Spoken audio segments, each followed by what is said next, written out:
வணக்கம். அருந்துண்டாற்றிய தமிழக அந்தணர்களில் இன்றைய தினம் நாம் பார்க்க போகிற அந்தணர் யார் அப்படின்னா, முக்கல் ஆசான் நல் வெள்ளையார். வெள்ளையார் அப்படிங்கிறது இச்சங்க புலவருடைய இயற்பெயர். எதனால நல் வெள்ளையார் அப்படின்னு இவர் அழைக்கிறாங்க அப்படின்னா, அதுக்கு காரணம் இவருடைய நற்பண்புகள், நல்ல குணங்கள். அதனாலதான் நல் வெள்ளையார் அப்படிங்கிறது இவருக்கு ஒரு பெயராக குறிப்பிடப்பட்டிருக்கிறது. அதே மாதிரி இவர் நற்றிணையில 272வது பாடலை பாடியிருக்காரு. அந்த பாடல் நெய்தல் திணையை கருப்பொருளாக கொண்டு அமைக்கப்பட்ட ஒரு பாடல். அந்த காலத்துல பெண்கள் விரத நோன்பிருந்து கடற்கரையில படர்ந்து இருக்கக்கூடிய அடும்பங்கொடிகள் இருக்கு பாருங்க, அந்த கொடிகள் எல்லாத்தையும் களைத்து குவிச்சுட்டு அங்க உட்காந்து விரத நோன்பு செய்வார்கள் அப்படிங்கிறத தன்னுடைய பாட்டுல ஒரு பதிவு செஞ்சிருக்காரு.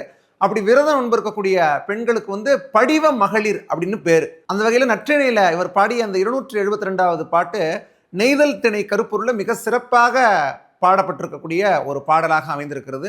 சங்க இலக்கியத்தில் அந்தணர்களுடைய பட்டியலை நம்ம போட்டோம் அப்படின்னா அதுல கண்டிப்பா இவருடைய பெயர் இடம்பெறாமல் இருக்கவே இருக்காது.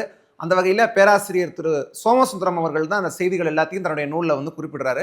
முக்கல் ஆசான் நல்வெள்ளையார் அருந்தொண்டு செய்த தமிழக அந்தணர்களில் ரொம்ப ரொம்ப முக்கியமான ஒருவர். இதே மாதிரி இந்த தமிழ் சமுதாயத்திற்கு பல்வேறு வகைகளில் பல அரிய தொண்டுகளை செய்திருக்கக்கூடிய அந்தணர்களுடைய பதிவுகளை அடுத்தடுத்த காணொளிகளில் காண்போம். நன்றி.